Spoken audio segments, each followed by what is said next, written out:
that banged your head to his tunes, quite a few hundred times, Mr. MouseQuake in the building, man. Thank you very much for joining us, bro. How you feeling? Oh, I'm great, man. How you feeling? I'm good, man. Yeah? Breathing is a wonderful thing. Yeah, it is. Yeah, it is, man. So, man, I don't even know how to start, man. But I know how to start, actually. We got this special video for the people. We're going to jump into everything else here shortly.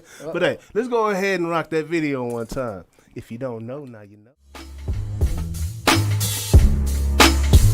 My name is Norman Barrett.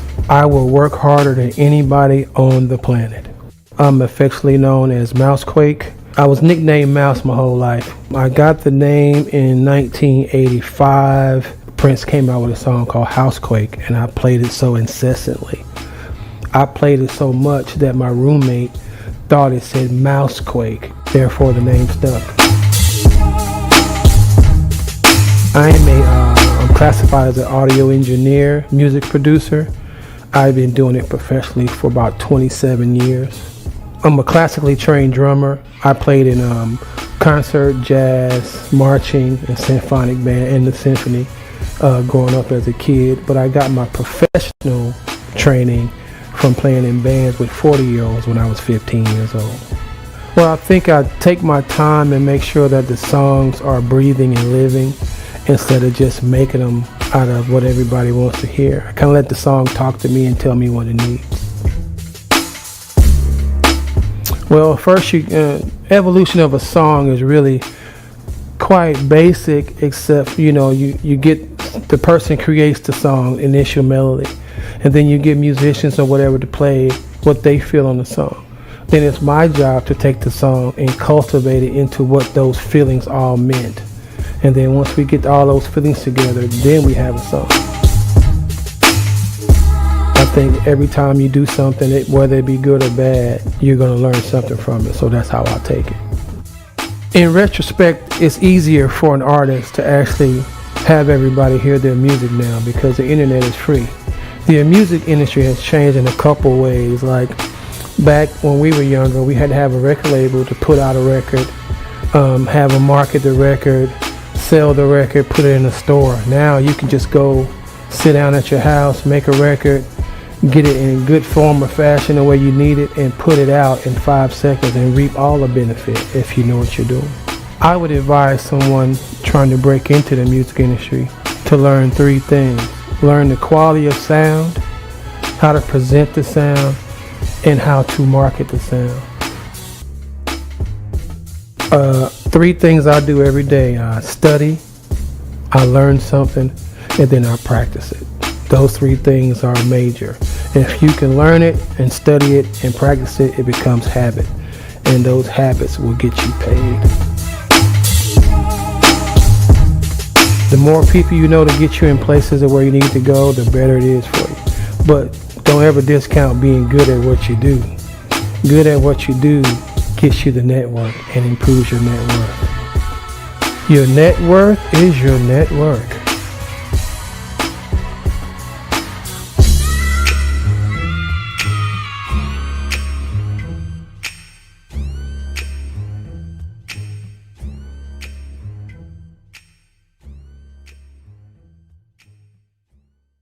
Since it was like a kid in Maryland. Man, so your network equals your net worth. Yes. Right? Yeah, that's a great saying. So you do a lot of, you like the Godfather, like the guy on the wall right back there, right? I guess. Right? you do a lot of teaching, instructing, and bringing the young bucks up, right? Yeah. So, I mean, how did you get into that, and what made you even want to start working with the kids like that? Well, I have musicians. My sons are musicians. Yeah. My oldest son is the band director at Robert E. Lee High School in Tyler. Nice. And my youngest son, Javon Angel, is a producer. He produces for a lot of, famous folks. Okay. Without my help, which is great. Yeah, that's formerly Robert E. Lee High School. Yeah. I don't think they had the same I don't know what it name. is now. I know. But I just remember that somebody saw something in me that I didn't see in myself when I wanted to be a self-proclaimed hoodlum. Yeah. And it was an older person teaching a kid. So when I see a kid, I just think I owe. Yeah. So I just teach them what I know. Nice. Sometimes they listen, sometimes they don't. But you know. So when did you get started in music? Because you started as a drummer, right? Yeah, 5th grade. And we talking in church type drummer? No. Or what we talking school, about? Just yeah. straight school drummer, like on the four hat? I learned how to play the drum set first. Oh, nice. In school? Yeah. Oh, wow. And then I went from that to formal concert band from 5th grade to 6th grade. Then 7th grade, I went to junior high, and they put me in the concert band. And I walked in and saw that, oh, hey, ain't nobody here look like me. Yeah. So I was like, oh, man, I'm the only brother in here. So this thing going to work out in the 70s. Yes. And my band director pulled me to the side and said, hey, you're the first black kid in this school's band in 100 years. Wow. So I had no choice then. I had to stay. So it was a talent thing. Yeah, it was. They couldn't deny the talent. And he didn't even tell me. Now, see, this is cold, buddy. He didn't even tell me any of that. Wow. He knew you made his band better. Because he knew I would say, man, I ain't, you know. Yeah. Because in the 70s in Georgia, it was. Oh, my gosh. You know what I'm different saying? time. Yeah, so. Different time. And I just stayed in band all the way through school. You know, I went from jazz to concert to symphony to symphonic band, marching band, drum corps, all that. So in your music today, how much of that, you know, natural sound do you still bring over to this digital world? Because, you know, everybody's pushing buttons. Yeah, beat pads. I actually use all of that. If I have to play drums, I'll play drums, but I can program them just like I play them. Nice. Which is easy. And, you know, the piano, that's what you do. Yeah. And if I don't have the skill set that's required for something, I just get on the phone and call somebody. ain't no shame in that. Back to the network. Oh man, got to. Yeah, so we were talking, and I didn't even want to ask you questions over the phone. You informed me these things, and I kind of want to go back to you, you know, growing up, right? You saw boxing on the run of show, as I like to call it, right? So you informed me that it was a special boxer that you grew up around, man. Yeah, I grew up around Ali as a kid. That's my dad was a promoter insane. on his team. Yes. And I went to Ali's camp every summer until I was 15. Wow. From like 9 to 15. So I saw him all the time. Yes. And all the people that would come up the hill to come see him. So you know, we sit on the rock on his camp. He has these big rocks with boxers' names painted on them. Yes. So we would sit up on the rocks, all the kids, and we would watch all the famous people come. Yeah. And we trip out over the famous people, but not Ali, because we saw Ali all the time. Yeah, you know what I'm saying? that's So it was wild. like my brother told my wife the story when we were kids. We went to the camp one summer. I think we were about 12 or 13, and the cafeteria is on a little side road, and it's a big mountain that you can look over. Yes. So we throw rocks off the mountain to see how far we could throw the rocks. Yeah. And then one day we were out there and Ali came out and he was throwing rocks. Well, Ali throws rocks a little farther than we did. Oh yeah, I'm sure. And hit a car. Oh. Right? So Ali takes off running. Right? He takes off running, leaves us. Yeah. So the man, I guess the man saw us and drove 3 miles up the mountain and said some boys had hit my car. Yeah. So Ali's cook, Sister Lana, she gave us a world-class butt whooping, right? Yeah. So we going, dang, man, we got whooped. We didn't snitch, right? We didn't snitch. So we go eat dinner that night because everybody has to eat at 6 o'clock. Ali just like, we all had to eat. And we eating, and we looking pitiful in the face. And then Ali looks over and says, hey, tell them boys to come outside. We got to finish throwing these rocks. So that was my butt whipping from Ali. Oh, that's funny, man. It wasn't even your birthday. No. You know? Yeah. But he was a good guy, man. And for him to be as famous as he was, he didn't act like it. Yeah. You know, we would get up in the middle of the night, he'd be knocking on the door, let's go steal some ice cream. Yeah. Like, why we gotta steal ice cream from your place? Yeah. He wants to get ice cream because he in training, he's not supposed to be eating it. That's why he blaming on us. Because it was like maybe 6 or 7 kids there. Yeah, so he's a every big summer. kid. Yeah, man. That is so funny, Yeah. man. Like, and all y'all around your same age and older? The kids I at think camp? the youngest was probably about maybe 6, maybe. Okay. But, you know, it was a bunch of boys and 2 girls. Yes. So, You know, we just caused some trouble, man. Oh yeah, I bet. I bet. We were just riding. That's crazy, man. And so, you know, after you stopped going to the camp, did you ever, you know, did y'all ever get in contact again after? My dad took me to see him probably about maybe 10 years after that. Man, I was about 20-something. Mm-hmm. And shook his hand. And, you know, I grew up Nation of Islam, so you don't deal with too many grown folks' business. Yes. So I just hung out and talked, and then I went on back. I was in the Air Force at the time, so Yeah. I just happened to be somewhere that they were. Nice. Yeah. Nice. That's just incredible. I could probably ask you questions about Ali all day, but that ain't what this show is about. Hey. You know, we talking about Quake today. Uh-oh. MouseQuake. You know, so when you first made that transition, right? You know, or decided you wanted to pursue the production side of the music, like how did that even come about? You know, what was that opportunity like? Well, I played in grown-up bands when I was 15 with 35 or 40-year-olds. Mm-hmm. So vicariously, I was getting a good grooming on how to do the things that I wanted to do without even knowing. Yeah. Like the keyboard player, that random band, Mr. Archie, he played for SOS. Mm-hmm. So he was a taskmaster. He didn't play. You know, he would teach me little stuff, you know, that a 15-year-old don't need to know in the first place. You know, don't hang around this, don't do that. You need to learn this. You got to figure out how to do this. And then I took a stronger liking to it. I already knew I wanted to be a musician because, one, I played ball, but I wasn't good as my cousins. They all was pros. Yeah. So that's smart enough. Get out of that. Let them do that. Football, basketball, baseball? What? Football, basketball, and baseball. All pros and all sports? Every last one of them. Them Georgia boys. Yeah, them Georgia boys tough. Yeah. And so when I started just learning how to do things, and then when I went in the military, I got a rude awakening on how big the world was.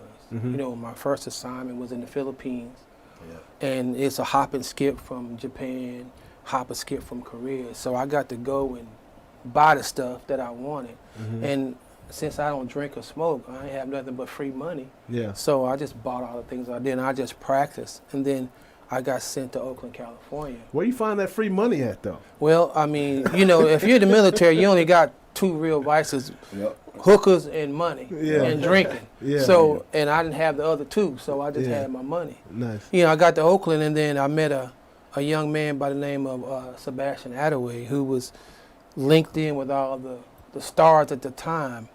Little did I know that those stars would be big stars. Like, he took me to meet Foster McElroy, and they did In Vogue. I was there when they were auditioning for In Vogue. Wow. Yeah, had no idea who the girls were or none of that. Dawn Robertson lived upstairs from me in my apartment complex. Never saw her before. Yeah. And then, In Vogue was huge back yes, in the man. day. So, and in turn with that, his best friend was a cat named Randy, who danced for Hammer.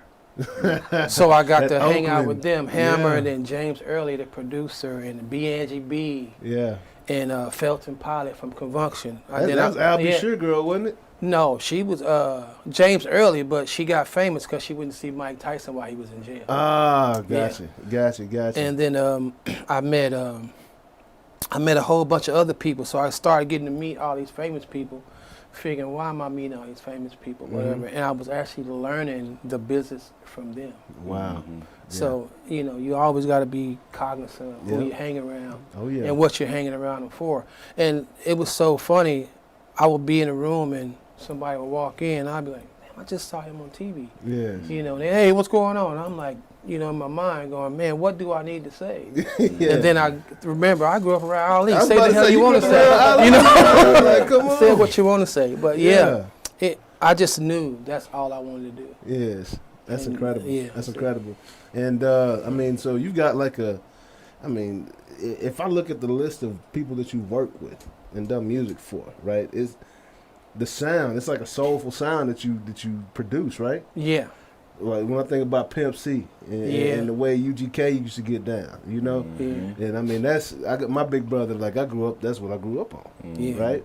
And then even it's so weird how the West Coast and the South music is very similar, right? At the end of the day, It is. Yeah. It's basically because everybody from down south Went there. moved to California or up Midwest or Yeah. back east. Yeah. So it's just the same thing. Yeah. It's just the way the words and the slang. Like Pim used to say, we think fast but we talk slow. Yes. Yeah. Yeah. And see, in New York, they think fast and talk fast. Yes. Yeah. And then in California, everybody laid back. Yeah. Yeah. Yeah. What 50 say? You gotta speed up. If you ain't him, you gotta speed up your ears. Yeah. Or something like that. Yeah. Yeah, man. So that's wild, man. Like I can just the rooms. I mean, even because I listen, bro. Like you talked about, and I know you ain't a name dropper, but you were at a venue, and next thing you know, like the guy from Aerosmith was on the couch or something. You know what I'm saying? Yeah. It's like, bro. So you're constantly in these different spaces, and you know, I'm just tripped out, you know, because these are people. I'm from a sports world. You know how it's sports and music, like. Oh yeah, they intertwined. They big time. intertwine like that, Yeah. you know. Everybody, all the athletes want to rap, all the rappers want to, you know, Yeah.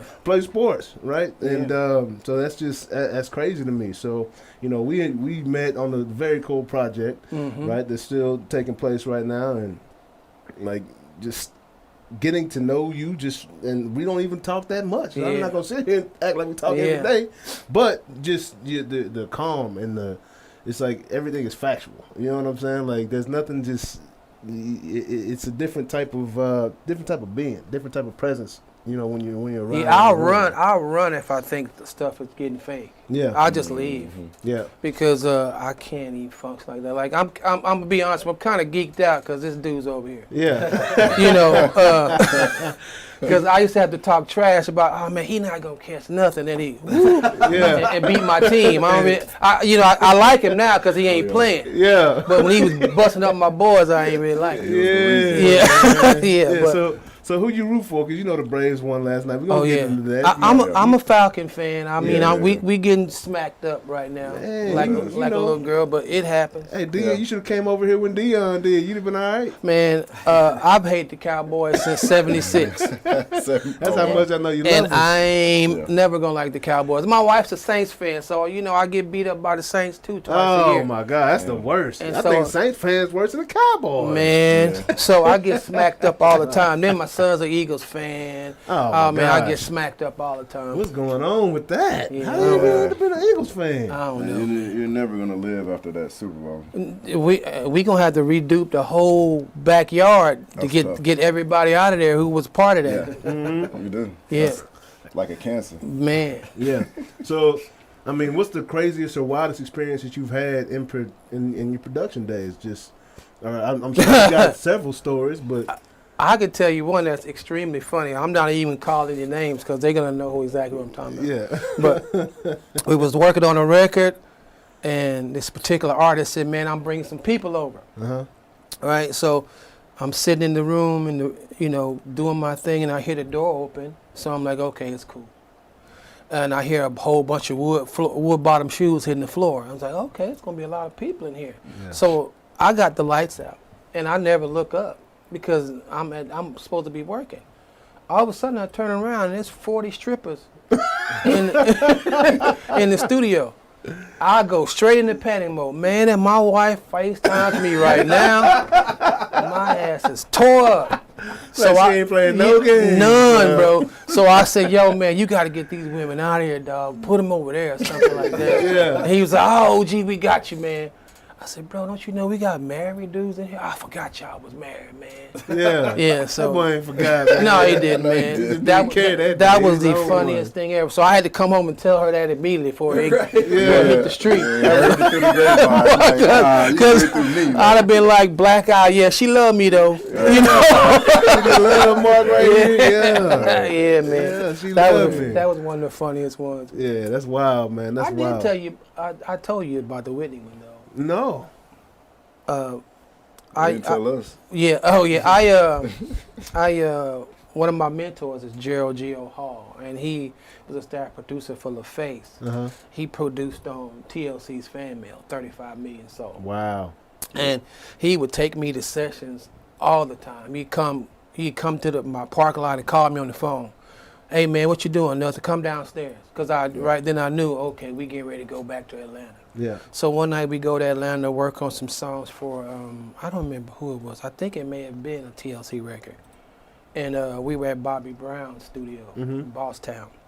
And the rule was when Bobby comes to get the studio, if you're in A, you got to get the hell out of Studio A. Yeah. Well, just so happened 3:30 in the morning, Bobby shows up. Want to use the studio, so we got to get ready to get out.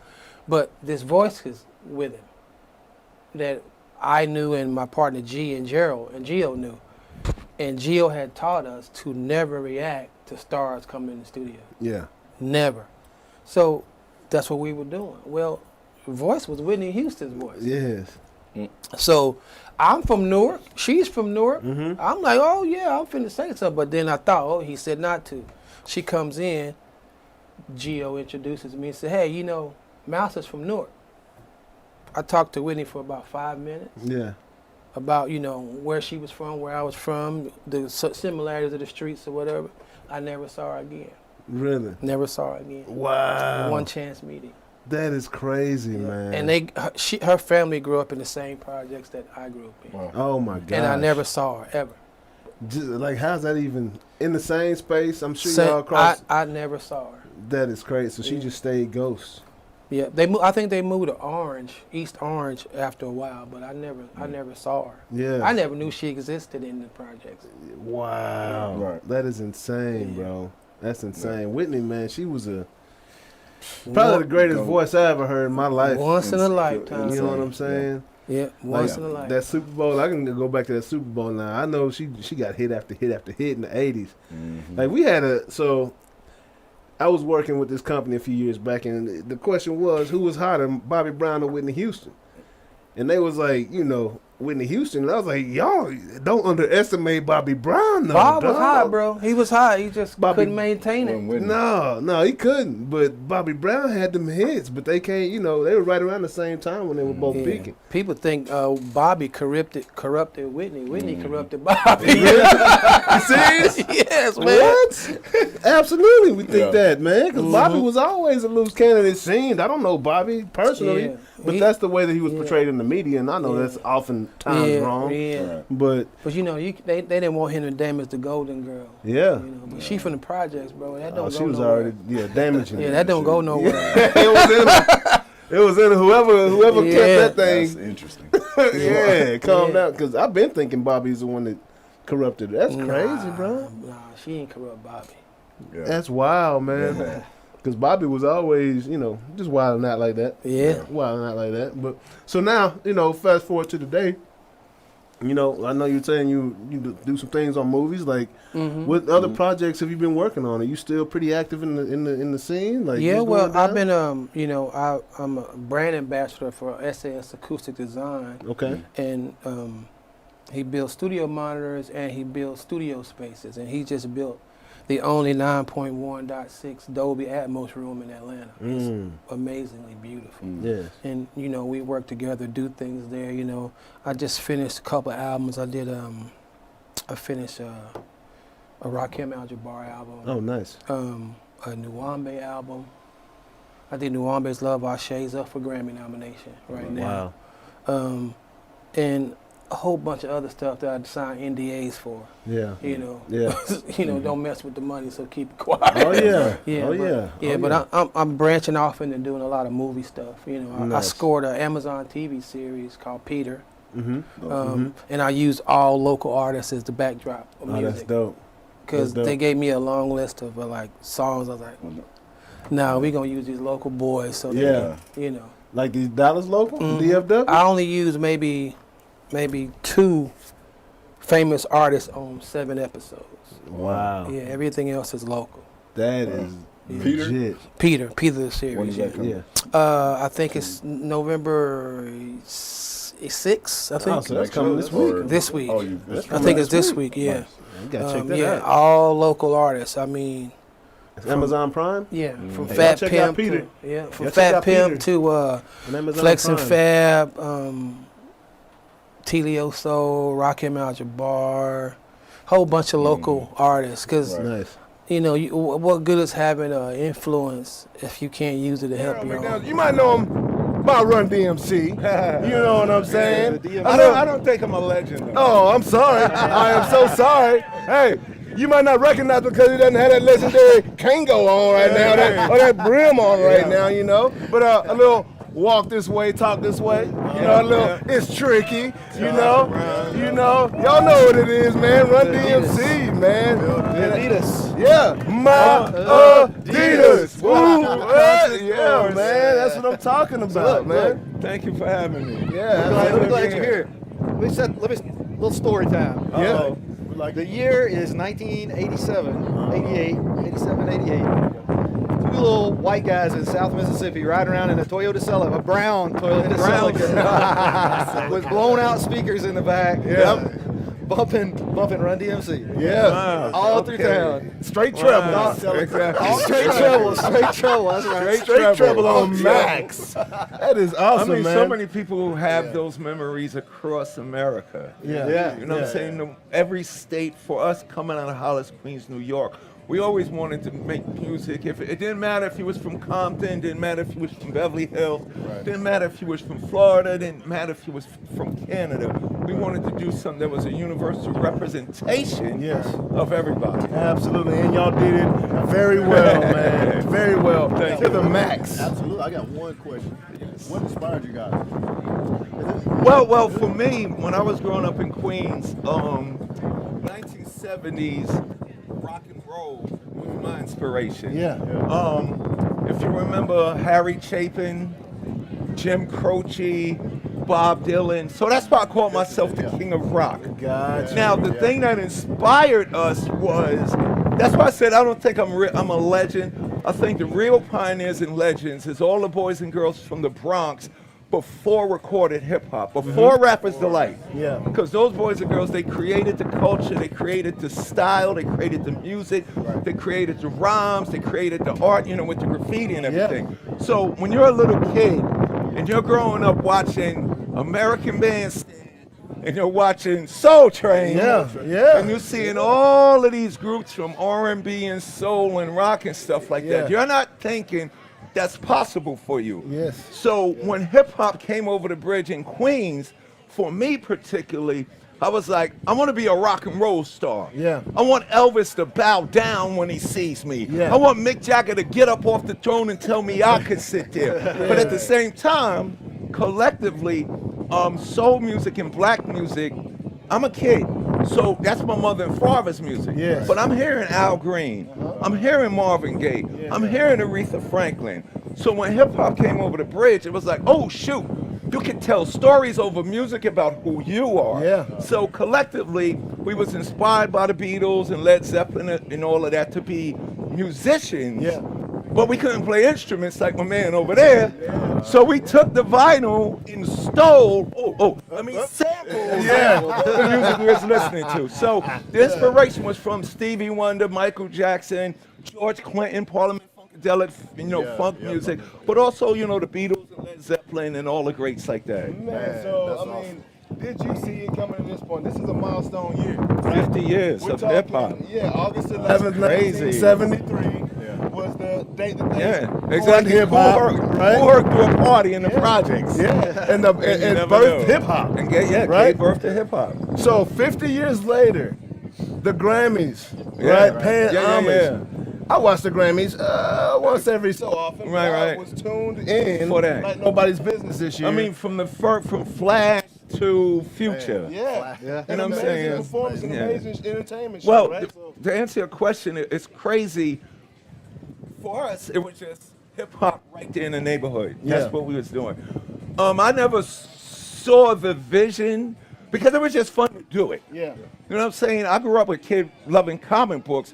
So hip hop for me, I'm pretending to be like Grandmaster Flash and Melly Mel, Kaz and Kumo D, the same way a kid would pretend to be Captain America, Iron Man, or even Superman. But I remember, rest in peace, J, our DJ, Jason Mizell, in the early years, I'm talking about when we first came out, 83, 84, even in 1986 when we had Walk This Way and Adidas popping, when we would always get asked, Jay would simply say this, I knew it was always going to be big because it was so big to me.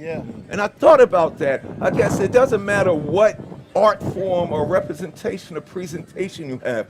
You know, music and art and sculpture and finger painting and sports, we all have a lot in common. It's a process. But Jay said it was so big to me. So I was like, wow. For Jay, it was like touching that turntable for the first time. It's no different from a football player touching that ball the first time. But I didn't see it dominating and being well received as it is now. Absolutely, man. Yep. Adidas, man, like they might not have a company. Say that again. Say that again. Personally, I have sponsored several pairs of shell toes. Oh, well, thank you. Thank You know what I'm very saying? much. Yes, like, sir. Yes, sir. Like y'all were like the original. Y'all were like, were y'all before Michael Jordan even? Yes, yeah. We was With the talking shoe about that. deals. We were. And what's crazy is, and I tell all of these young people this, there is nothing impossible. There's nothing that you can't do. We just basically made a record about the sneakers we love. Because we're rapping about everything. Mary, and Peter Piper was like, what are we going to do next? Let's make a record about our sneakers we love. And it's that simple, but we was the first. Jordan came after us. We was the first non-athletic entity to receive a sports endorsement from a major company. That is mind-blowing. You know, and one of the reasons that I think what Run DMC and Adidas did is bigger than just having a deal, because it meant something to people. Yes. You know what I'm saying? It meant integrity. It meant something that was positive. It was something that brought us all together. So when I wrote my rhyme, I didn't just want to say, oh, I'm DMC, I'm getting money, I got more sneakers than you. One of the motivations for the rhyme is when in Hollis, in all the neighborhoods across America, a lot of the young people was getting judged. And it was like, yo, you see those kids with the fresh sneakers and the gold chains and the jewelry. Now, they was partially right. Those are the drug dealers. Those are the problems. But I had friends around me that worked 3 jobs to get a pair of it. Oh, yeah. I had friends around me that did legitimate, you know, worked at the fish market, worked at the grocery store, and worked at the old folks' home to get to sneakers and jewelry. So I just wanted to do something to say, don't judge a book by its cover. Absolutely. Because you never know what's inside of that young people. Absolutely, and I guess Adidas man. saw that. Yeah. And one of the things about Run DMC, I mean, we probably set up cuss words on out of our whole catalog, maybe 2 records. So Adidas saw that, yo, these guys are cool. They have a positive image that can relate. See, that's exactly what I was gonna get back to, because originally, hip hop was not what it is today. Hip hop was feel good, party music. Wasn't cussing. It was a positive message. It wasn't to bring people together, not to tear people apart, right? Yes, and you gotta understand that across politics, across religion, across entertainment, ignorance, violence, and disrespect is used as a false sense of power. Yes. Now, I remember when we came into this business, it was considered ghetto, but cool to be negative and vulgar and stuff like that. Grandmaster Caz, I saw Grandmaster Caz and Melly Mel in an interview. He said, we created hip hop so that the young people wouldn't have to do these things. Yes. So they wouldn't glorify it. Now you gotta understand, the message was saying this is what it is. But Planet Rock, remember Planet Rock, rock to the planet, said this is what it could become. Now the entertainment business has embraced the negativity and violence because, as we know, that's what people want to see. Absolutely. But Ice-T, Ice-T and Ice Cube, Dr. Dre and them, they said Run DMC make positivity gangster. Yeah, man. So hip hop was just trying to say, you come from a negative place, but you can do something that's positive and powerful and impactful to change the world. And I think, let's look at what hip hop really did, what it created. A lot of people think hip hop just created rappers. Yes. But I travel the world. Yo, D, I'm a journalist. I'm a doctor. I'm a lawyer. I'm a stylist. Hip hop inspires the young people, no matter what your circumstances is. You can do anything. Absolutely. you can be more than your surroundings. Exactly, right? exactly. Absolutely, and once you man. get to that place, you do something to represent so that the other kids can understand they can do it too. Yeah, man. We were just talking about Rakim and the D.O.C. Yes. You know, I meet all of it, and that's why I say am I a legend? Because what they do is legendary too. Hold on, is he a legend? Yes, you are a legend, certified. I guess we're all legends because without people experiences, those legendary stories don't get told. Absolutely, yeah, you're right about that. So tell me this, where breakdancing and hip hop, was it like peanut butter and jelly? Yeah. Well, you know what? Breakdancing came first. Yeah, I didn't know that. Breakdancing came. It was when Herc dropped those beats, the breakdancers hit the floor. Yeah. And what had happened was everything is always an evolution. It got to the point where when the breakdancers was dancing, the DJ every now and then would say, "Get out your seat and dance to the beat." Yeah. My name is Cool Herc or whatever. My name is Flash. It got to the point where they couldn't talk and DJ at the same time. So it's like, yo, Martin, come over here. You take this mic, you do all the speaking, and then the rapping came in later. Now it's like, we the best, you know, DJ Khaled, you know? Yeah. And DJ Khaled makes a whole record and doesn't have one lyric on and that just said, we the best throughout the whole thing. Man. Put his first it was shouting out people. But here's what's funny. Kaz and Mel said it wasn't always about the self. The original idea of guys on the mic was back in the day when they was doing those house parties. It was like, hey, yo, Tony, man, your mother's downstairs. She said, it was like a PA system to tell kids, yo, I gotta go home. Yeah. Hey, the street light is on. What are you doing around this corner right now? Yeah, my mother used to say, boy, when that street light come on, you have your butt in this house. So in the house, you had to have imagination. So like I said earlier, I was a kid that grew up loving comic books. Yeah. And you had asked me when I first got here. I love the Pittsburgh Steelers, Jack Lambert, Jack Ham, Rocky Flyer. Yeah. They was like a superhero team to me. Yeah. And, you know, but all of them, Ken Stabler, Mean Dave Joe Green, Casper, those guys. Yeah. So they were like superheroes. So I was that kid in the house reading comic books, watching 70s football, listening to 70s rock and roll while my mother and father was listening to Al Green and Marvin Gaye. And when hip hop came over the bridge, it allowed me to let all of that out. And R.I.P. Franco Harris, legendary running back, man, for sure. Yeah. So looks like you're getting into the writing game right here, man. And you mentioned comic books. Me and my microphone right here. Can you tell us a little bit about me and my microphone, man? About 7 years ago, a friend of mine found out that I was in the comic books and said, you should start a comic book company. I was like, really? He said, yeah. So he said, you can't use Marvel, you can't use DC, you can't use Image, can't use Valiant. What are you going to call it? So, you know, the initials of my name, D's for doing it all of the time, N for the rhymes, C's for cool as could be. I was like, okay, I'm Daryl. I'm going to be making comics. So I'm going to call my comic book company Daryl Makes Comics, DMC. That's awesome. This particular issue right here is a song we just released. It's produced by Bumpy Knuckles. A lot of people might know him as Freddie Fox. He produced it. He's not rapping on it. It features, check this out, Ice-T, DMC, Chuck D, and DJ Jazzy Jeff. Jazzy Jeff on the ones and twos. Jazzy Jeff. Big shout out to Jazzy Jeff. Big shout out to Will Smith.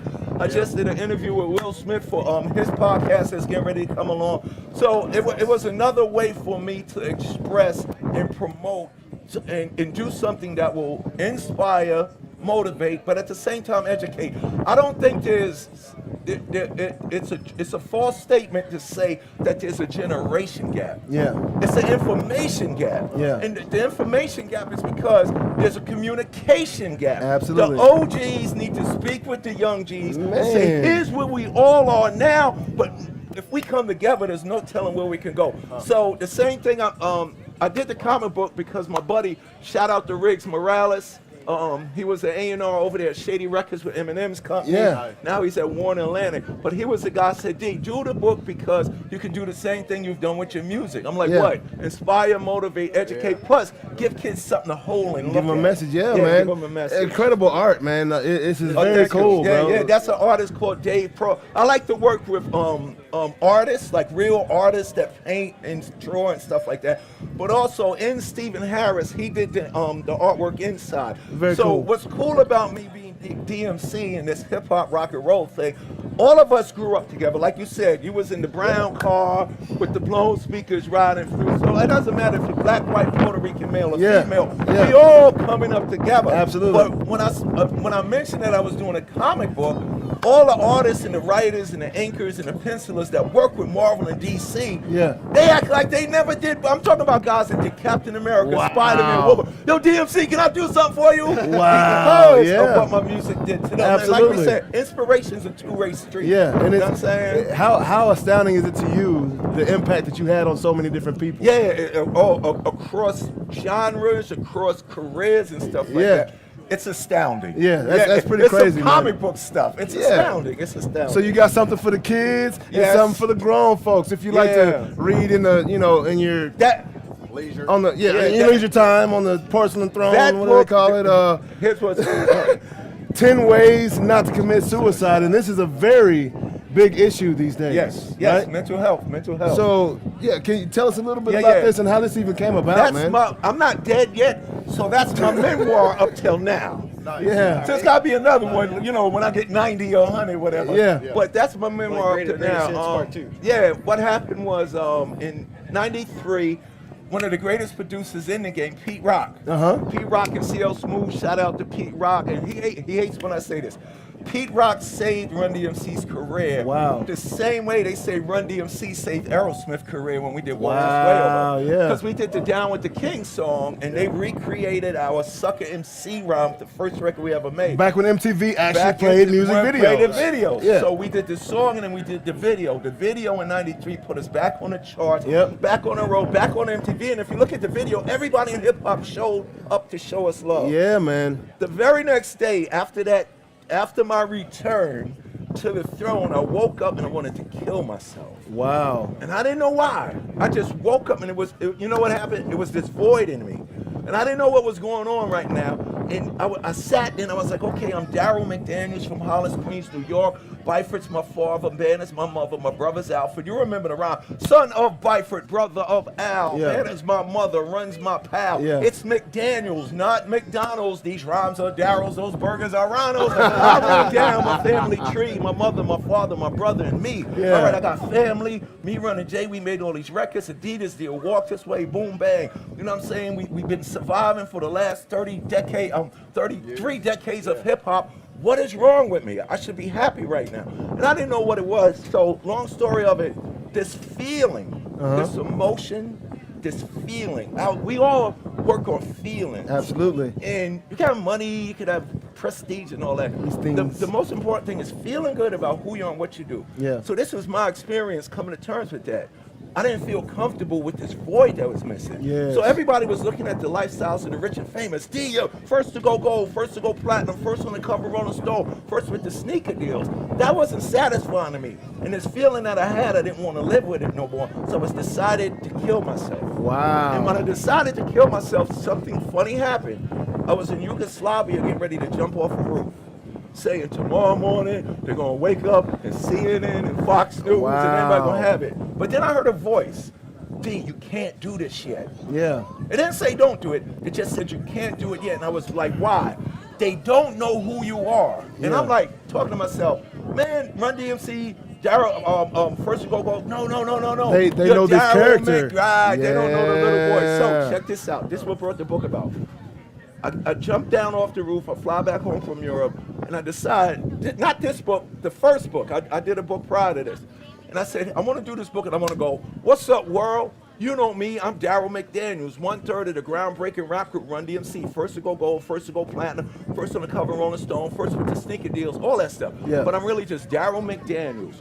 No different from any boy or girl on the face of the earth. I was born May 31st, 1964, and I stopped right there. And I tried it again. I was born May 31st, I realized all I knew about me being here on this earth was my birthday. Wow. So just to make it more interesting for the reader, I call up my mother. Hey, Mom, I didn't say I'm going through these emotions, Yeah. which I should have, though. Yeah. Don't be ashamed to tell people how you feel, even if you feel bad. Yeah. I should have said something to my mother, but I didn't. I just said, Mom, how much did I weigh? She told me. What time you was born? She told me. What hospital? I love you. I hung up the phone. Here's the killer. An hour later, she calls back with my father. Hey, son, we have something else to tell you. Now, I'm thinking she's going to say, well, there was a power outage in the hospital when you gave birth to you and you was born by candlelight. Yeah. She hit me with this. We have something else to tell you. I was like, okay, what? You was a month old when we brought you home and you're adopted, but we love you. Wow. I found out I was an alcoholic, suicidal, metaphysical, spiritual wreck who was about to jump, who found out that he was adopted at age 35. Hold up. Wow. Then Jam Master Jay gets shot and killed. And then my father dies. So imagine what I was going through. It wasn't until I met another adoptive person, I didn't feel alone anymore. Yeah. Oh, wow, like that. Yeah. And that adoptive person said, D, you can get help. So to stop drinking, they had to tell me what you need to do is search for your birth mother. Maybe you'll find an answer there. And now people who are adopted, you don't have to. Yeah. Because you write this was me rewriting the beginning of my story. Sure. But the reason why I searched for my birth mother, and that's the reason I went to rehab and then found therapy, was this. A famous adopted lady who's not a celebrity. She's just famous for saying this. And this is what killed me, Jay. Yeah. She said, the reason why you should search, Daryl, you never start a book from chapter 2. Man. So my life as DMC was being lived. So when I returned to the stage, it was the universe saying, D, you need to find out what's going on. So long story short, I went to rehab to stop drinking. And when I went to rehab, I found the most powerful thing a man, woman, boy, girl, kid could ever do. Therapy. Yeah. And what that does is, all you do is talk about how you feel, and if you're angry, if you're mad, it's okay. Yeah. So express yourself. I put the book out, not to say I can solve it. I put the book out to say the mighty king of rock who walked his way in his Adidas to tell the world how tricky, if I could do it, imagine what you could do. Do not be ashamed to say that you're weak, struggling, and you need help. Because when you do that, I don't care how strong you are, I don't care how famous you are, I don't care how capable you are. That's a real show of power. Insane, man. And that got me right here. Yeah, if man. I didn't go to get therapy, I wouldn't be sitting here with y'all guys. Yeah. Well, thank God for that therapy, man. It's sir. crazy. Not only did they not know who you were, you found out you didn't even know who you were yourself, man. So for sure. Closing that gap, bro, I'm sure did for sure. wonders for you, bro. It's incredible. And the other thing is this. When I first was in depression, everybody does this. I don't care what it is. Whatever you've been through, you sit there and go, oh, woe is me, I'm the only person. When I started speaking about what I was going through, the whole world said, me too. Yeah. We all are going through something. And one person hit me with this. Yo, DMC, what if I ain't got the budget to go to therapy? Yeah. I speak to little kids. There's always somebody in your life, in your darkest hour, even if it don't bring a smile to your face, when you think of that person, it brings a smile to your soul. I'm had to tell one little kid, okay, you don't want to tell your mother and your father and your siblings. Who's the person that you like the most? I like the librarian. This is a 5th grader. Yeah. I said, anytime you're feeling down or bad, go pull Miss Brown to the side and tell her how you feel. So this little kid was struggling because he was a foster care kid and everybody knew that he was a foster kid. And so anyway, get teased and bullied. Kids are real mean. Yeah, real mean. Yeah. So next time he felt bad, he went to the librarian and the principal called me back and said, D, you don't know what happened. He went to the librarian, Mr. DMC, tells me I need Mr. to find DMC. something because I'm old now. I'm not the cool DMC. I'm okay because his father and mother like me. But I'm Mr. Told me that anytime I feel bad, find somebody to talk about my feelings. It's not good to hold it in. So she says, what's the matter with you? Well, I'm a foster kid and, I'm hoping to get adopted, blah, blah, blah, this, boom, bang. The principal said the librarian was shocked, speechless, because the librarian had never told anybody this. She told that little kid, I've never told anybody this. Me too. Yeah. And when the kid found out that there was somebody like him in his school, instead of walking to school like this, for the rest of that year, he walking in there like, I ain't Chest alone. up, chin up, Please, absolutely. I'm a foster kid, Man, so what? It's so crazy you say this because we wouldn't have a show if it were not for, this is therapy right here. Former athlete, former military right here. And one thing that we all have in common, right, is once we left that locker room, once we left that the comrades and the base and the people that we were familiar, the structured life of everyday, we know. You're so accustomed. I got my boys here. I'm used to doing this 7 o'clock to 10 p.m. I know what's going down. I know who I'm gonna be around. And then all of a sudden, boom, it's done. I'm out here on my own, and it's the loneliest feeling in the world, right? So we set up this platform to invite other military, other athletes to come and talk about it. You are somebody. What are you doing now? How can we help? How can we provide a platform to speak on what you're doing now? Yeah, man, because you're more than the game. That is not who you are, but as athletes, as military, we so long identified as that person, right? Identified as that ball player, that military guy. You know what I mean? But that is not who with the military people. Yeah, but man. I'm just saying, like the athletes. When I heard, and what hurt me was when I heard Anthony Bourdain. Yeah. But what kills me is when I hear about in Jersey just last week, a little girl was getting bullied. She killed herself. Man. If this is beautiful because you're giving people access Absolutely. to see. You don't have to worry about what's going behind the closed doors because you're saying it's okay not to be okay because you can be okay by being not okay. Yeah. You're not alone. You're not alone. And there's healthiness in opening yourself up to that vulnerability. And that's why I did the book, because people read the book and say, you know what, D? I'm going to go. And that's all we know. Yeah. I'm going to go speak to somebody. Hey, guys, 10 ways not to commit suicide right here. Y'all go pick this book up today, man. It's like a good when you get back home. Matter of fact, you're hanging out, in Puerto Rico. Enjoy yourself. But when you get back home, you go pick this book up, man, and go read it, man. So, Mr. DMC, as the gentleman called you. And this is the place to be. Rocking your Adidas. Yes, if this wasn't, I'm DMC in a place to be. I know a lot about places to be. This is the place to be because if it wasn't meant for me to be here, I wouldn't be here. Wouldn't be here. So this is DMC is the place to be. Hey, so back when you were back on that roof back in the Gap, God knew you was going to be in Puerto Rico in 2023. What's today's date? I can't remember. I'm sorry, I had too many drinks last night. Sunday. Super Bowl Sunday. So speaking of Super Bowl Sunday, yes, should these people put their money on your pick? You tell me right now. I know you're a Steelers fan. Right, okay. Do you have that much confidence? I love Kansas City because I love Andy Reid. I think he's the funniest coach ever. Yeah. Hey. But those Eagles are playing with this momentum. Yes, they are. I don't want to use the word intensity because Kansas City is going. They're playing with this exciting momentum. Yeah. And it seems like all might not go wrong because Hurts is there. For sure. But if I had to say, well, I have to do this. I was just with Charlie Mack first out the limo, and I was just with Will Smith.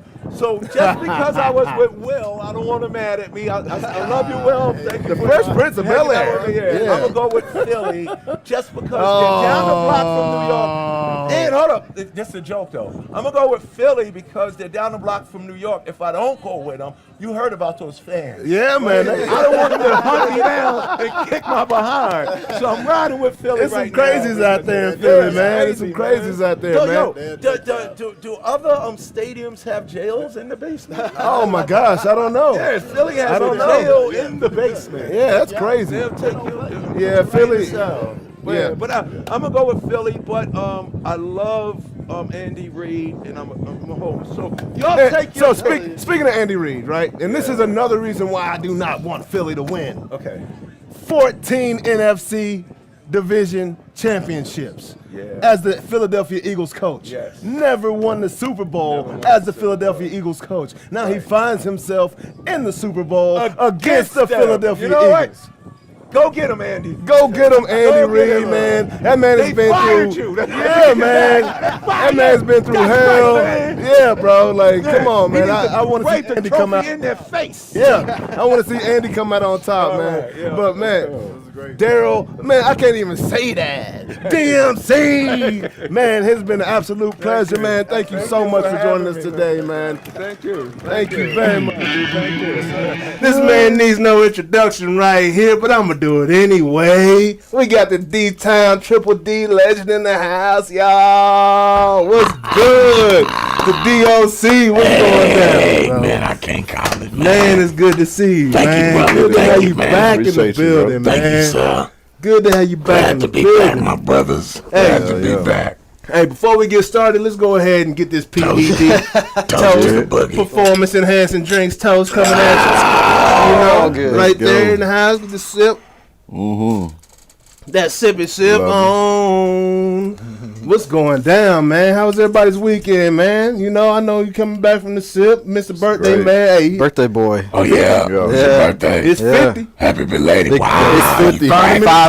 5.0. Let's go, baby. He Find him cracked in the it. club. Bottle Made full it. of bub. That's what I'm talking about, man. Join the What that club. feel like? What happened at 50? Man, everything falls apart. Yeah, Everything? Apart? Yeah, that ain't good. Joint but start. this shit falling start out. falling at 45. Just hit the flow at 50. Fuck. That's Hit right. the flow at 50. Hey, you got 50 coming up here in what, about 8 months? I'm 53. Straight up? Well, I'll be 53 in 8 days. Oh, you coming Oh, up. man. I Okay. thought you was coming up Let's on go. that thing. Yeah, Yes. well, I'm past that thing. Yeah. But Yeah. I got a birthday coming up next week. Okay. Awesome. Okay. We're gonna be celebrating that thing too, man. 53 What kind coming of up. cake you like? Oh man, I'm good. And unless you talking about a stack, then Yeah. Yeah. Oh, this yeah. will be Oh, you fine. talking about Yeah, ass? you good on the you good Talking on about food, ass? What Yeah. kind of It's a cake, like ass cake, like yeah. see this dude every time I go in there, this, Hey, you know what kind of cake I'm money. talking about the money, man. Yeah, that cake, okay. He yeah, talking I about like that cake, too. man. That I cake. like that cake too. I never met a cake I didn't I like. like variations of cake. DOC, all what's variations good, of cake. man. I ain't mad at you, man. How you been, bro? Man, I'm too blessed to be stressed. Yeah. For real. Yeah, back in the city, just chilling, man. What you been Well, up to these no, days? man, it's a lot going on, bro. You know, and it's you know, I tell you, like I tell everybody, it's a God thing. It's not a D.O.C. thing. Yeah. So I'm just riding it out. But 2022, I think it's gonna be a major year Yeah, for us down here. putting a lot of pieces in place right now. Man, for it's a 2022. lot going on, Jump bro. off, yeah. Which is why I believe the Cowboys probably will be in L.A. Hey, You know, that's all I'm gonna say about that. What's going down in LA in 2022? Is that Super Bowl? Could be. You know? Could be they talking about getting Dre and Snoopy and all them boys. Yeah. Do the halftime show. Yeah. So come on, man. Oh man, that's gonna be nuts. Come if they on, do that, man. bro. Then you got D.O.C. on stage. Yeah. Gotta be rapping gonna the be Dallas fire. boys up Yeah, there, man, for sure that. Yeah. That's what I'm talking about. So I can you see know, that happening. Yeah, Not the yeah. Cowboys in there though. Not with the Cowboys. Come on now. Hey, that'll be the best Super Bowl halftime show. Hey, make everybody Exactly. forget about 2021. Yeah, exactly. What's that boy name out there trying to be Michael Jackson with no dance moves, bro? Like Yeah. The Weeknd. Come on now, dog. Oh, man. That's Hey, how was that? That was, that was a trip. That's all I'm gonna say. I think that tripped everybody out, that halftime show. Did y'all enjoy it? no. I'm glad we I passed it. I don't even. Yeah. You try not to even remember that Nah, one. if I'm being honest, I didn't even. I wasn't in that. Tuned I out? that one. Yeah, I Yeah. didn't. Yeah, I was, yeah. I just had to I was watch, busy. man. I was busy. It's kind of like watching a train wreck. You know what I'm saying? You just gotta see what happens. Bro, I was mad at the Super Bowl. Yeah. Yeah, man. Why? Because it was a lopsided Event. squad. You know what Yeah. I mean? Like, the Yeah. squads wasn't. You thought Pat Mahomes was gonna bring it on home for them boys. I knew he would. He would. Yeah. He But, would. but you can't play without your, you know you can't. Yeah, with your team, with your O line, With your protection? especially.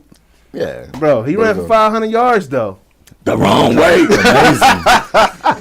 Hit motherfuckers in the face mask with the ball. The wrong way. Throwing- They was all Down to the ground. Yeah. Yeah, bro. Like, Drop, yeah, like- that was like a nightmare, bro. It's like they never woke up. You know what I mean? He did everything. That guy did Yeah. everything he possibly could. Absolutely, Yeah, he did. He absolutely. did. And I'm looking forward to seeing what he do. He said Yeah, we gotta talk about he it. said he going undefeated in Absolutely. 2021 Let's talk. Yeah. or 2022, 21-22 season. What you next think season about it? coming up. What you think about it? Hey, Yeah, you know, man. Look, I think there's a chance. Yeah, man. I agree with that. So you're saying there's a chance? yeah, man. Yeah, bro. Yeah. I think it might be a chance, man. But yeah, Yeah. bro. You know, we got a special guest in the house today, man. It's a lot to talk about. I don't know where to start. Well, that's the AFC anyway, so I would mind. Yeah, bro. Hey, that's what the Yeah. It's the little guy league. I'm the size boys in the Yeah. AFC, right? Yeah. That been winning most of the Super Bowls. Yeah, no, they got some schemes up there. You know, they got Belichick, man. You can't, Oh. you can't So you say said the whole it's an AFC. IQ? It's an IQ You can't say thing? the whole AFC. So winning. NFC full of dummies. No, I ain't saying that. I'm just saying they got Belichick. and they had Brady. I think it's just wherever Brady at is where the Super Bowl. The brain thing. Yeah, until Brady. Okay. Until Brady retire. Anyway. But no, anyways, man, no, what's good, man? I mean, it's so much to talk about, bro. Like, I mean, where do we start? Can we start from the beginning? You know? Man, we can handle this however you want to handle it. Yeah, you know, let's start from the beginning, man. The Feeling Fresh crew, man. Straight out of D-Town, eh? Man. Yeah, bro. So, I mean, how was, you know, I just want to hear about the experience, you know, coming up and how that even came about, you know? So, West Dallas Projects, probably 15 minutes from here, down 35. Mm-hmm. Get off on Mockingbird, go across the bridge, you right there in the project, right there. That's where it was for me. Mm-hmm. Yeah. And I got connected with this dude named Dr. Rock, who's still in Dallas. Fresh K is in Missouri, I think, or somewhere. But Rock is still here. He's still producing music? Or? He's in real estate. Okay. Now. Okay. Nice move. Yeah. And so he and I and another guy friend, we started this group and made a song called I Hate to Go to Work. Mm-hmm. Tom Joyner really liked that song. He played it every morning. On the Tom Joyner morning show. On the Tom Joyner morning show. Yeah. That must have been hype, one of them hype songs. Get you moving, get that blood going a little bit. Yeah. And so that people heard it. They took a notice to it. Yeah. And Rock had a relationship with these guys in L.A. The World Class Wrecking Crew. Okay. He had a relationship with those guys. Yeah. And the Wrecking Crew kind of morphed into NWA. Oh, so nice. He had a relationship with that whole little clique of guys. Yeah. So when they started to bubble, he invited them to Dallas. And those guys ended up hearing me saying, man, you should come to Cali. Yeah, wow. So so in Feeling Fresh crew was what, two? It was three of y'all? Three of y'all, right? Yeah. And so you just had that it factor today. Yeah. And just shine. So were you writing for the whole crew? Yeah. That's what I'm always at my best when I'm helping somebody else. Yeah. Be their best. Yes. Mm-hmm. So how does that work? Is it just somebody that got a look? When somebody else is writing for them, is it somebody that got a delivery, even though they can't put the words together? Like how did you come? How did the crew come together if you was doing the writing? Well, yeah, it's for me. It's easy. I'm a writer, right? Mm-hmm. So I see the character of this person, so I just write for that character. Yep. And so what I would say wouldn't be what he would say. Yes. You know what I mean? And so that you write from the character's perspective. Got you.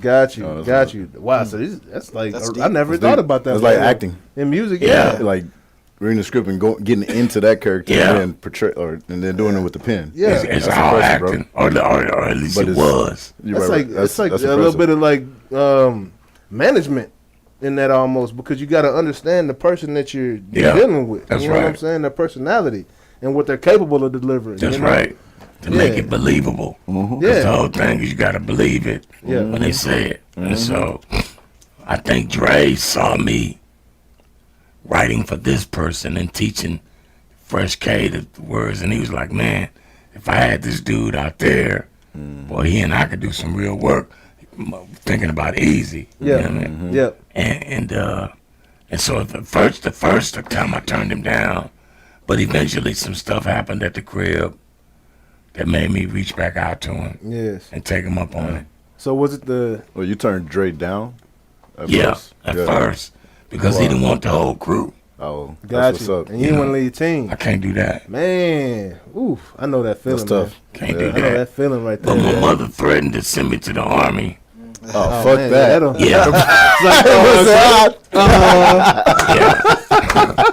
And I can't go on. Look, we just left. We just passed Memorial Day. Mm-hmm. Shout out to those who lay it on the line, but that ain't me. I'm just not built like that either. Yeah, not for everybody. That ain't me. I'm not. First of all, you got to go through the training, the basic training thing where they just come holler at you in the morning and get up. I'm not doing that. I'm not gonna be able to do that one. It's rough. You know what I mean? 'Cause when you holler at me, I'm gonna holler back. Exactly, bro. You know what I mean? Giving me orders and stuff. You know where I'm from? You know where I'm from, Nick? Yeah. Like, who you talking to, dog? Say, man, you ain't got My mama don't. Just talk to me. My mama didn't talk to me like that. You ain't her. Yeah. Exactly. Like, that's it. So I had a homie in 7th grade that charged my teacher up like that. He's like, my mama don't tell me to shut up. And I'm like, shit. I was like that when I was a kid. I had a mouth. Just jumping at you. My mouth it closed, but Yeah. So feel you, you wasn't. The army wasn't for you. So that's when you knew, hey, I might need to call Dre up real quick and see what he was talking about what this NWA did. So yeah, I got reached out for him, and he's like, I ain't got no word for you. I was like, don't worry about it. You know what I mean? Can we still get down? Yeah. And he's like, yeah, come on. And so I just made my way out there. Had a homeboy. His name is L.A. Dre. Rest in peace. Mm-hmm. He had a brother stayed in Compton behind a high school called Centennial. Yeah. And I moved with him. Yeah. You know what I mean? And about a week after being out there, we went into the studio and made We Want Easy. Mm-hmm. And 2 weeks after that, everything was changed. Yeah. 2 weeks after that, everybody had money. Man, it's 2 weeks. 2 It weeks. took that That's all long. it took. Cause they wild, heard it and bro. everybody wanted that. Y'all had the juice. That was it. Yeah. That was it. Yeah. Hard, too. So that was the which album was that? Was that Easy. Eazy-E alone on the Yeah. solo Yeah. project right there? Yeah. So that was hard. that went hard, and everybody was like, "All right, how we gonna?" Was that when I was like, "We need to put a group together." What's right next? here. I think they already had it. Because the pictures that y'all see of NWA, they had already taken those pictures a year before I got there. Oh, Gotcha. But they didn't make the record till I got there. Right. Yeah. You know what I mean? Huh. Yeah.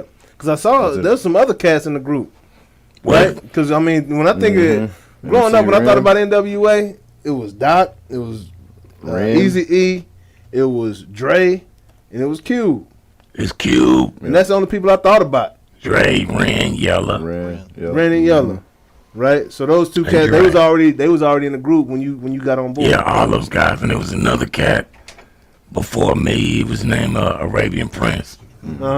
And he left before I got there. Yeah. But they had already took all their pictures. Because I don't think they had figured out their sound yet. They had found a formula that worked. Yeah. Boys in the Hood, Gangsta, Dope Man. It's basically the same record. Yeah. Okay. Yeah. So they had found The same. a formula. Yeah.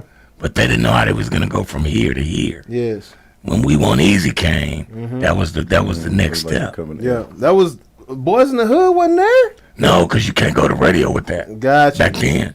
Man. You had to be able to transition so that white folks Yeah. can hear it and not be Foot in the scared. Yeah. Yeah. Yeah, man. Yeah. So they can digest. Can't do it without the white folks, man. Hey. Yeah. Nelly. That's how we hear. You know what I'm saying? Come on now.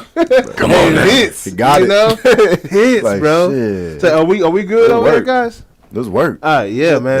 The funny thing about that is being a teenager at that time, like all the little country kids like in the middle of South Mississippi were sneaking around to the record store because you couldn't go to Walmart because it wasn't in Walmart. Yeah. Right. You had to go to the record store, Yeah. like a real record store, and get the NWA album. Yep. Yeah. And all the little country kids were going to get Boys in the Hood, Yeah. and Gangster. Don't know nothing. You too, Jonas, right? Like, yeah. That's how I know. hiding it under the mattress. Yeah. I mean that's for real though. Yeah. Like you had That's that crazy. on the little tapes. On Yeah, the tape. cassette tape. The Yeah. little cassette tapes. Yeah. Kids, Right. kids nowadays don't know what you're talking about. Yeah. Right. But that was what you did. Yeah. And you That's had what that- made those guys superstars. That. Right. It's Yeah. that. Yeah. That They did. had that. They That's had the that. Crazy, man. When that happened, Yeah. you couldn't hold them back. Yeah. And after Easy made that video to We Want Easy, it was over with. Yeah. You know what I mean? Now you can see him every day Yeah. and hear that song. Now, little black kids and little white kids, they're enamored with this Yeah. good little short gangster guy. You know what I Jerry mean? curled and Yeah, man. You Man, know, like, the LA brand. That was it. Like I your never could voice, call So you start buying the shoes. like and your getting voice, the hats. Like, yeah. your voice was just as powerful as Easy's, though, right? I mean, I'm saying Easy's voice, it was crisp. Yeah. You know what I'm saying? Yeah. Them unique, bro. Through that Well, microphone, my bro. voice was way more powerful than Easy's to be, if we just being honest while we sit here. Yeah. But Easy had a it that you really can't define. It's just a blessing to have it. So how was his character? You know, being around him, because I mean, a lot of the young bucks, all they see is the pictures and the T-shirts, maybe a video every now and again. Easy was a real one. Yeah. Like if you, when they talk about gangsters and yeah, he was a real one of those. Straight up. Oh yeah. Yeah. No question So about it. he wasn't no faking the phone right there. Nowhere in that picture was any fakery.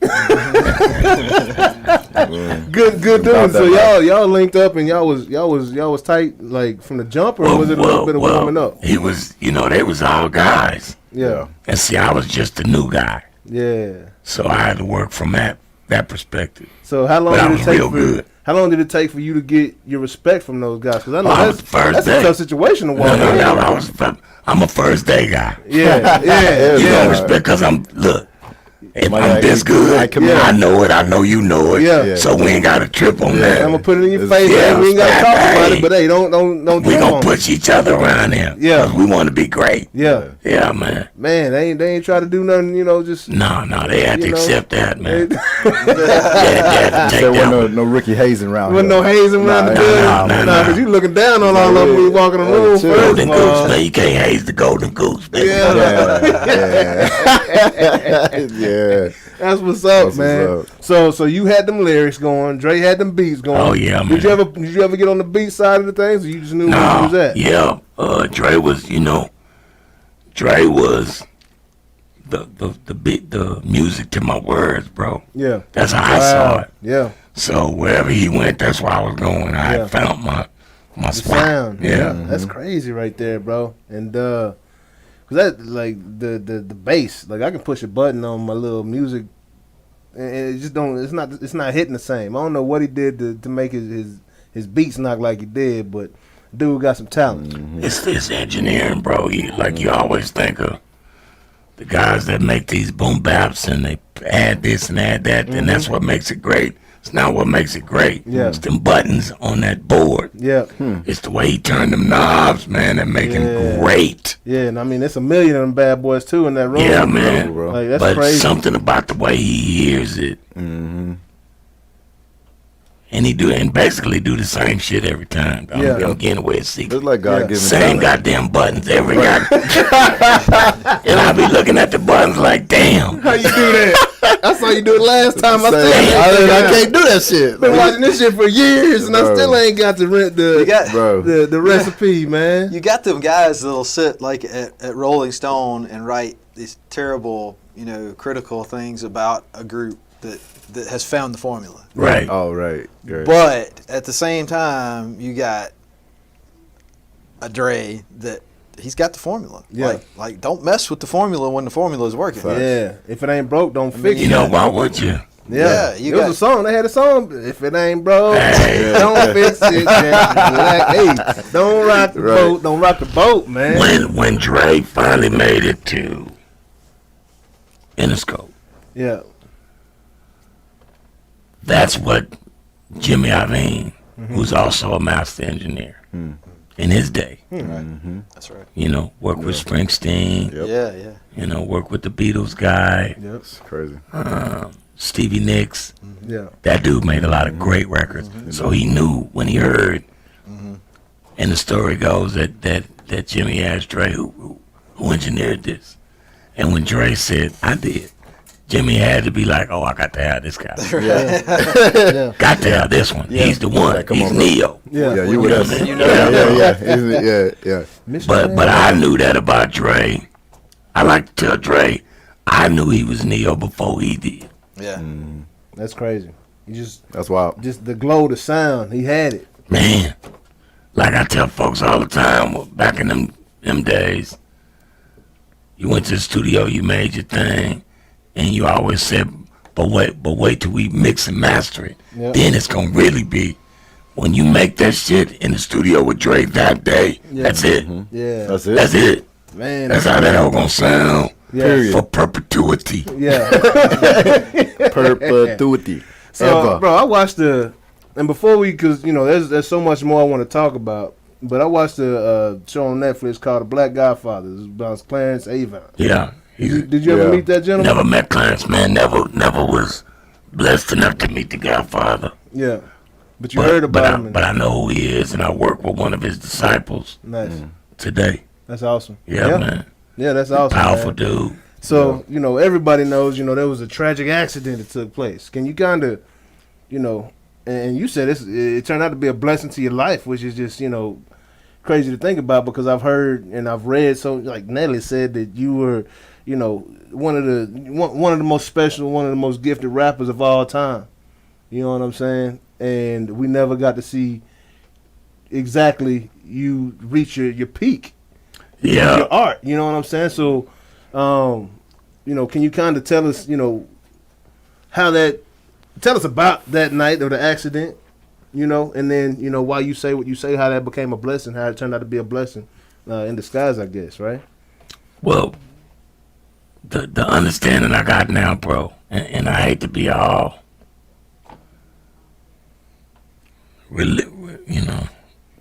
spiritual and religious with folks, but that's part of life. The understanding I got now is that path was always my path. Mm-hmm. Yep. Right? Mm-hmm. I was just one of the only motherfuckers probably on this earth that could have walked it. Yeah. Been tough enough to handle it and walk it and keep pushing and stand up and stay strong. Yeah. I was right. I was built for that. Yeah. That's facts. The hardest gangsters in the street probably would have killed themselves for somebody else. Yeah. Mm-hmm. Having to deal with that kind of. Yeah. But just always trying to figure out why. Why, man? Wondering, questioning. That one thing that I needed. Yeah. You took that. Yeah. The one thing. And you said for years, you tried to go back to, that time, like before it happened. The day before, that's really what the whole struggle was about. I felt like I fucked up so bad. Yeah. I just keep trying to push my life to get me back to the day before so I can continue that life. Yeah. But it was another life G.O.D. had for me already. Yes, sir. See, the whole thing started with a prayer, G.O.D., if you give me this. Yeah. I'm going to tell everybody it was you. Yeah. You didn't keep up your end, man. I had that prayer before. Then he gave it to me. Yeah. But I thought, for a long time, I thought that. I didn't live up to mine. That's why it happened. Nope. But peep the game. What it is. That's right. It ain't what it is. Peep the game. You See, did. when it popped this time, and I do it this time, that it was because the whole time was he'd already planned it. From the to be that So way. me to say it, so because when you say it this time, you gonna mean that shit, and they gonna hear you. Yeah. They gonna hear you. Yeah. You know what I'm saying? Absolutely. And you ain't gonna need Dre. Yeah. Yep. Peace be to my homie, or none of those other guys, because I'm gonna do it with you. Yeah. Period. And they're gonna be like, how in the hell did this nigga go from 0 to 7,000 that fast? 'Cause he had a and you gonna fallback. tell me, Yeah. you gonna be able to tell him, I didn't do it, he did it. Yeah. Yep. Yeah, absolutely, man. See what I'm saying? Yeah. Yep. Yeah, bro. So That's what's the story, can you kind of walk us through the story again? I know you was here last time and we haven't do round 2, but I just thought it was comical. You was telling the cops jokes and just I want them to hear the so story of exactly how the accident went down. I was coming from Beverly Hills Hotel, Yeah. finagling. With some finaglers? With some finaglers. I had a couple of finaglers with me, you know. Word of the day, though. Finagling. And I love it. I love it. And loaded, just loaded. Yeah. Tell them what was in my system. Yeah. I had been up for the past 2 days. I just filmed the Formula and Beautiful Deadly videos the day before. Partying with these women. Finally, I decided I'm going to go home and get some sleep. Yeah. It's about 2 o'clock in the morning. Leaving Beverly Hills, going to Agora Hills, Calabasas. And when I left out of Beverly Hills Hotel, driving through Beverly Hills, I ran through a light. The police hit me, but I was still on the gas. Yeah. Probably all of. So I just took off in the car. I don't know where I was going and shit. I hit a left, right. Yeah. Pulled up in front of this big ass mansion, laid down in front of the car, turned out all the lights. Like the police is just gonna drive by me and be like, like they ain't recognize the car, Hey, bro. like, what are you doing? My guy went like 2 blocks straight ahead. I'm good. But about I landed on the thing. About 2-3 minutes later, they came knocked on the window. Hey, you alright there? And I just busted out the car, and started telling jokes and shit. But turned to a jackal. On one for real. Hey, but I'm a funny dude, bro. Yeah. And they started laughing and shit. And after a while, we all telling jokes, you know, we kidding. Yeah. I had the gold records in the back. Yeah. I told them I'm D.O.C. from NWA. I just wrote "fuck the police." They started laughing. And they took pictures with my gold records and took pictures of me signing the ticket and let me go. That's crazy. Let me go. And they should have booked you that night. Well, that's a DUI? GOD thing. Yeah. Exactly. What would have probably, like, if GOD didn't have other plans, that's what was supposed to happen. Man, Right. but you had the right. They was probably having fun chasing you. Yeah. You know? Sound like it. Hey, I hit that. Because, you know, After the fact. It was a Honda Oh, Prelude. especially in LA. 89, it was a stick. I just hit that bitch. Yeah. Hit a couple of lefts and Yeah, that's that 2-door. Everybody wanted that Prelude back in the day, man. Yeah, bro. What color was it? black on black, man. Okay. Yeah, you blacked out. I spent my whole little Was it drop? You had some 8s on that bad 25. I had Easy gave me a $25,000 check to sign with his label. Yeah. I spent that whole shit on that car. Yeah. Cause I didn't know nothing about finances, man. Yeah. Young kid. You know, that's the first money I ever had in my life at 19. Yeah. Came home and bought a car. They did, now first of all, they did We Want Easy. Didn't let me in the video. That pissed me off. Yeah. Right? Yeah. Then they did Straight Outta Compton when I was at home.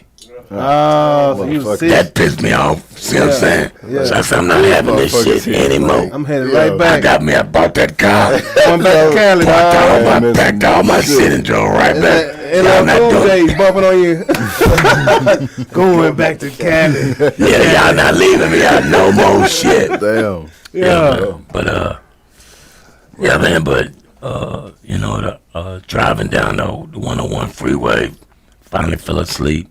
Man, you said it was about 20-minute drive. About when you 20 weren't minute where drive. you going. Yeah. And came out the back window of the car. Man.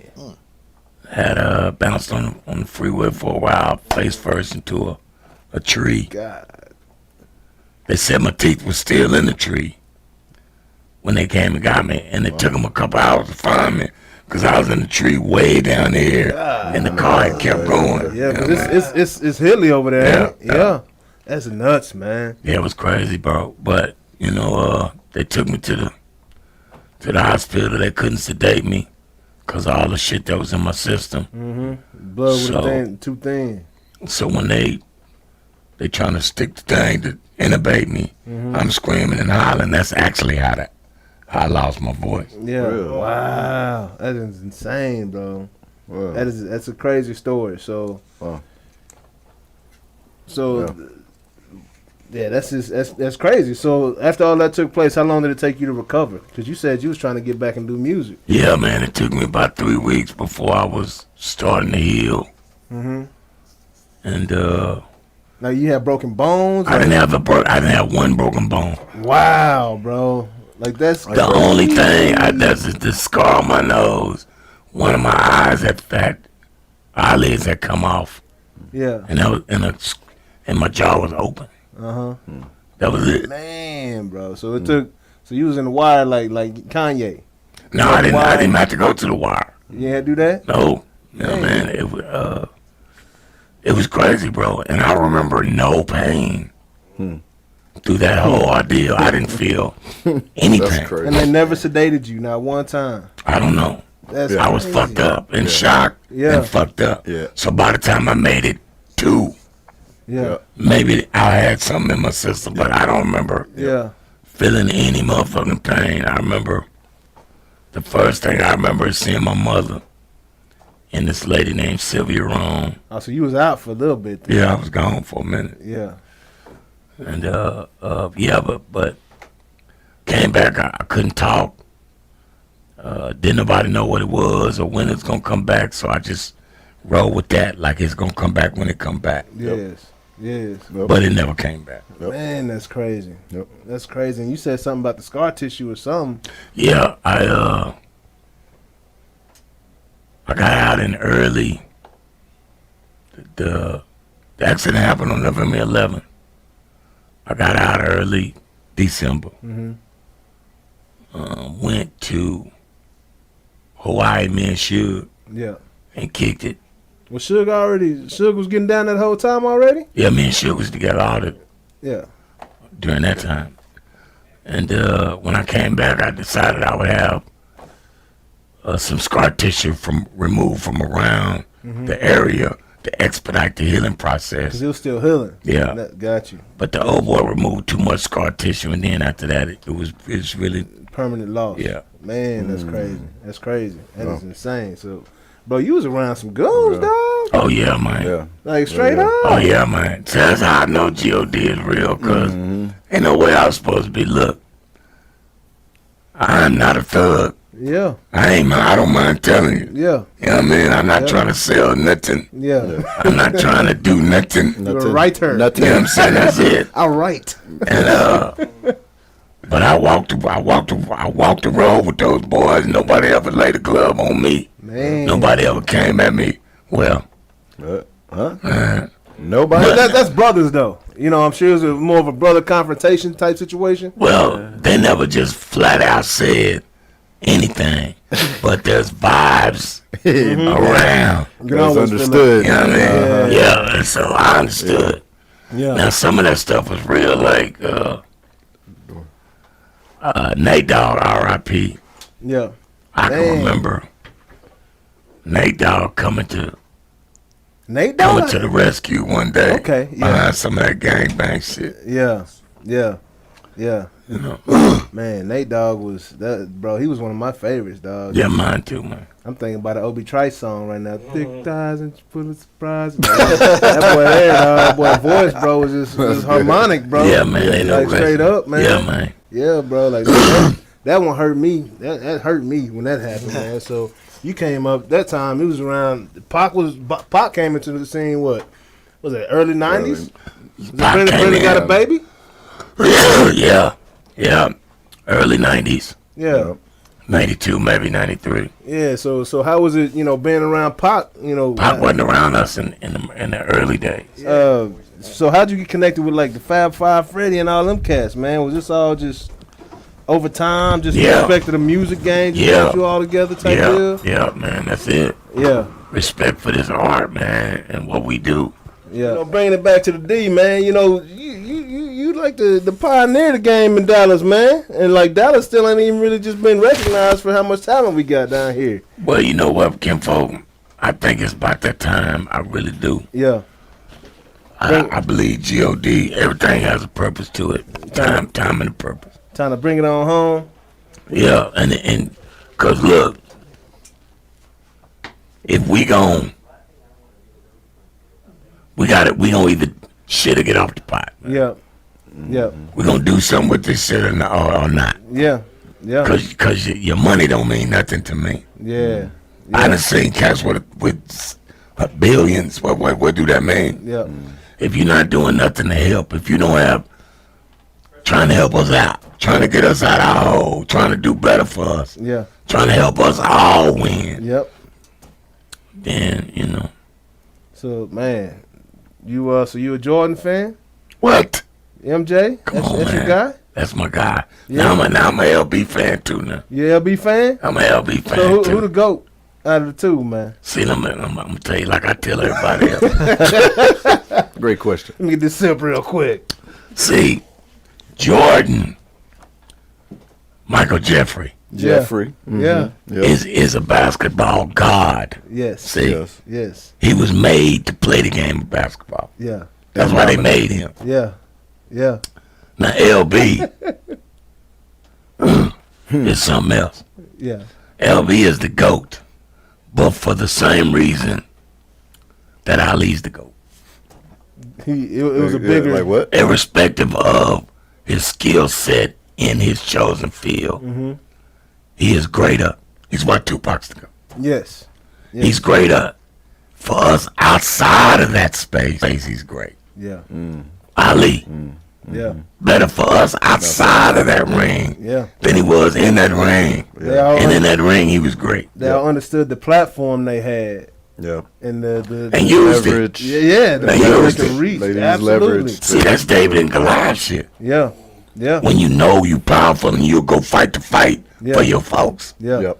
Come on, man, give me more of that. Yeah, that's a different animal right there. Yep. You know, because there's a lot of people that shy away from that. They rather worry about their own brand.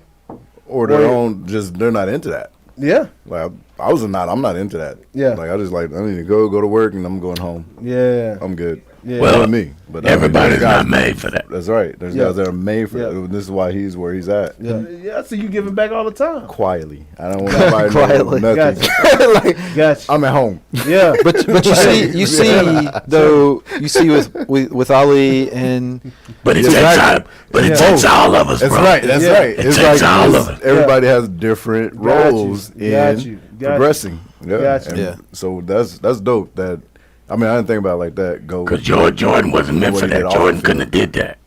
Yeah. No, he was locked in. He got like Like Jordan and Kobe is the same animal. locked Yeah. in. Insane. Yeah. Winning. They got a job to do. Yes. Winning. They got Win yeah. on That's this all court. That's it. But hey, so all right, so I saw Kobe walk out on his team now. Yeah. In the Pissed the playoffs. fuck off. Man, 5 Did he? minutes on the clock. I ain't see that. Yeah, I done seen Pissed the that fuck now. I off. done seen Kobe do it. And Yeah. then, you know, he walked out of practice on them boys. Yeah. I seen him walk out of games like LeBron. Cuss LeBron made me motherfuckers mad out. last night. We're gonna That's where you at right now with that. We're gonna get to it. Okay. Man. You know? But yeah, man. No, so, Yeah. you know, I just want to, last thing, man, because we can talk about a ton. I don't know what Yeah. time, what we looking at? How we looking on time? I don't got my We're watch at 44. on. You know? It's 1:45. 44. Yeah. So, you know, I know we're respecting your time, so we're gonna slide through these sports subjects today. Okay. We're Yeah. gonna slide through them bad What we boys. talking But, about? Yeah. you know, you mentioned Pac being the GOAT. You know what I'm saying? And Yeah. being more than just a rapper. Yeah. Right? Pac was what, 24 when he passed away? Man, I can't lie on Pac like that. I don't know how old he Yeah, was. like I mean, he was young, is what Yeah, I'm getting at. way Like, too it just- young. When I was 24, man, like I definitely wasn't there mentally. You know what I'm saying? And I know it's all about where we come from and how, you know, our upbringing and everything. But can you just kind of talk a little bit about Pac and your experiences with him and why you say he is the GOAT? 25. He was 25. He was almost the same age as me. Man, that's Well, crazy. today. Yeah. He'd be 50, Wow. or That's he'd be about to crazy. turn 50. Wow. 50-year-old Pac. Probably still on the mic. 50-year-old Pac. Oh yeah, no question. On the No. mic. See, by this time, Pac would have fully realized who he was. Yeah. Yeah. See, he could move people. Yeah. Yeah. When Oh, you yeah, understand yeah. where your power really lies, Yeah. fuck a rap. Yeah. Yeah. Yeah. Yeah. What the fuck you need it with a rap for when you can move nations? Yeah. See, from my perspective, the reason we as a folk can't move is because they always leave out the streets. You don't never account for those folks. Yeah. But that's where all your energy is. Yeah. That's where all your disposable income is. That's where all your warriors are. That's where everybody that's really gonna get in the mud and fight, that's where they at. Yeah. And you never did you never consider them Yeah. when you're considering your moves that you're making Yeah. on the Obama level. You know what I mean? Yep. No disrespect to Obama, cause Yeah. Yeah. that's my guy. I love him. Yeah. But you can't do nothing without the street. Yeah. It's just not possible.